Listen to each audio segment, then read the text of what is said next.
Well, come on inside and get yourself something cool to drink. And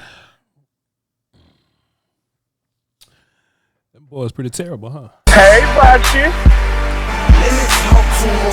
Yeah, man, it was one of them days, man. One of them nights. I ain't go live last night. Y'all gonna have to forgive me. It just is what it is. Ain't no way around it. Ain't no way around it, man. I was on a couple different platforms today, and I try to make every show different. You know, what I did on the Doing All Right is different than what I did on the break, and I think that's gonna be different than what I do here. If anything, I can come over here and keep it a little more P. Translation, just keep it a little more honest, And look, I wouldn't even say that I'm lying on anybody's platform, It's just that when you go to .com, you just can't say these motherfuckers terrible. You know what I mean? You just can't say that. You can't say that. At the end of the day, the rent is due, and I have to do what I must to protect the bag. So, I mean, that's just that. I don't think I've lied at all today. But what I do is I come to YouTube and they're watching this as well. Don't think that they ain't watching YouTube. It's just that Jerry ain't necessarily watching all that close.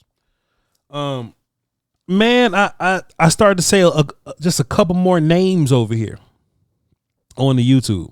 I think that's where this show is going to be a little different than the others that I've done today. I just want to say some names here. I just want to name names. I'm just going to go down the list and we're just going to run it like that.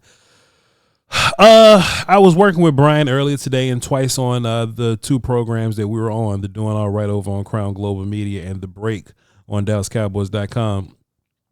Brian put the blame on the offense simply because that he has no faith in the defense. Part of me understands what he's saying, but we just can't, in good faith, just be like, all right, well, the worst unit that gave up more points than our side scored. Like, you know what I mean? It just can't be cut and dry like that. I think Dak played well enough.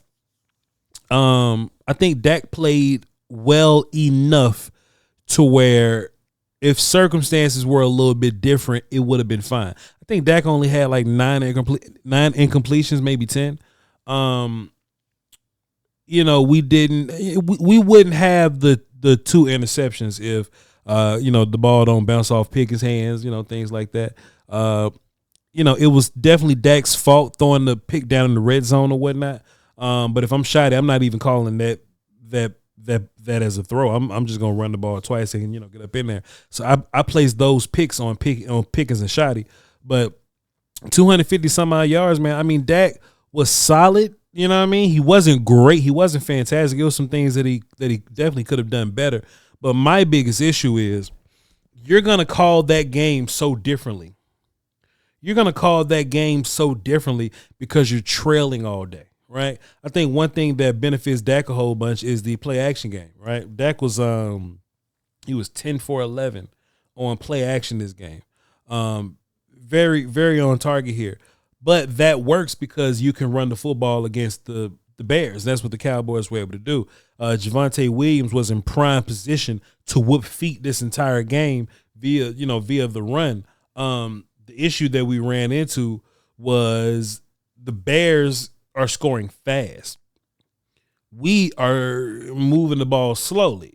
Now game flow happens, right? The Bears will score fast, then slow the tempo down and kill the clock. And it kind of puts you in a situation where you had to rush to score almost. If you're down by 7, then you can play the kill clock game with them because now you're like, all right, well, Bears offense, if you want to kill the clock, that's less time for you as well, just like it's less time for me. But when you're down for 2 scores, now you kind of got to, all right, we got to put it on the pedal. We got to put the foot on the gas a little bit because now we're running out of time. And you're forcing Dak to throw the football without the help of Williams. Think about why Jake Ferguson just kept catching, those shorter passes, those dump offs, those little short routes. Ferguson caught those because the Bears took the deep ball away from you. If the Bears are only able to do that when you can't run the ball, the Bears go out there and run some 2 high, some cover 4. They give you a lot of space down under. Man, you run right into those short boxes. you're not able to do that because game flow dictates it, right? So if you're not running now, they can make it more difficult for the passing game to get you. But even through all that, your defense ain't do nothing to help you. They ain't do shit. I said on this show we gonna name some names, man. Donovan Ezra, who's definitely one of them, but for sure Dante Fowler and Sam Williams, because they're your starters technically. They're technically your starters at edge, and they haven't done a thing. I'm wondering why.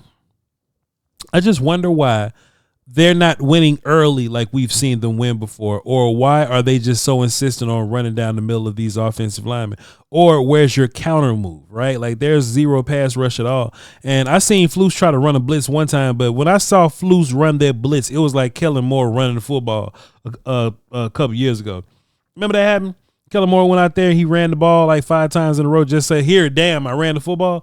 I think Flus did that in that same kind of vein or whatever. Flus doesn't want to blitz. I don't think Flus wants the quarterback spy. But I think he's gonna have to. With this personnel that he currently has and how this team is currently put together, I think he's going to have to, he's gonna have to blitz more. He's gonna have to run spies because you're not gonna run out of quarterbacks running. But let me tell you something crazy.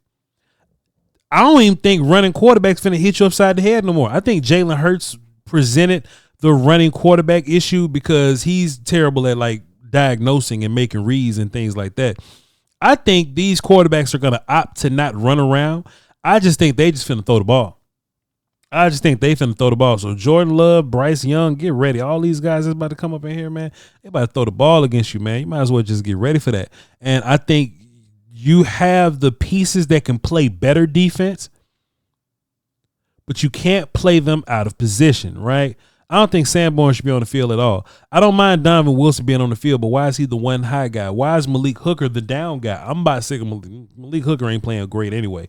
But it just seems like a lot of mismanagement on the part of the defensive play caller or however we're running defensive personnel out there, you got young safeties on this roster that can play, and you got some corners that's going to come back and make your room a little bit healthy. So there's hope there, but you're still not rushing the passer. And, a lot of people, could possibly say, well, if you're covering a little better, would that mean that your pass rush could get home? Sure. And the answer to that might just be man coverage.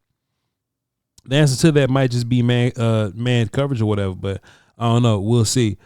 The issue with, everything that's happening right now, man, is you just can't have two things that match, bro. And I think the part that makes it most sickening is that you don't want to lose this era of Dak Prescott playing good football for you. You finally got a run game. Clayton Adams is in here. Shotty is in here. And you see the run game percolating. You see Dak Prescott doing his thing. And you don't want to waste those good offensive performances on nonsense happening on the defensive side of the field. That'll make us all sick if that was the case. So we just got a feeling that offense is going to come to the party regardless and be just fine. But now you start to think about what changes can you make. Also, too, Flus did spy Caleb Williams one time, but like who was the spy guy? Like Marshawn Neal or something? Like it was just really weird what Flus was trying to throw out there, what he was trying to get these guys to do. It was strange, but just moving on from the Bears or whatever, I think we painted a pretty decent picture of who they are. But one thing I got to do moving forward is I have to stop misevaluating our own pass rush unit. I would think that just because other teams have success versus certain pass rush units, I can't just assume that the Cowboys will. You know what I mean? Just because the Washington football Wizards beat up on the Giants don't mean that the Cowboys are going to beat up on the Giants. Just because the Lions put hands on the Bears don't mean that we will. So when we go watch Green Bay, I'm going to watch Green Bay soon, and I'm going to get a feel for what Green Bay players, or just, starting off with offensive linemen, I guess. I'm going to get a feel with what Green Bay players aren't great offensive linemen. I'm going to talk about going after those guys. But at the end of that, I'm going to change my mind and be like, yeah, but you can't beat those guys. I know that Green Bay got like a backup tackle or something. I believe the left tackle is a backup guy. And I would be like, hey, man, you got to go after that guy and try to beat him, but it's not going to matter because Dante Fowler running down the middle of people. Dante Fowler's run down the middle of people, and it just won't even matter at the end of the day. I don't even know if Clowney's going to help you. I think this team is just so I don't want to say out of it or whatever, because one change, like if Flus went to sleep and woke up as Wink Martindale, and he just calling blitzes and man coverages all day, of course you're gonna get a totally different result than what you've been getting. But just as of now, boy, this ish looks terrible.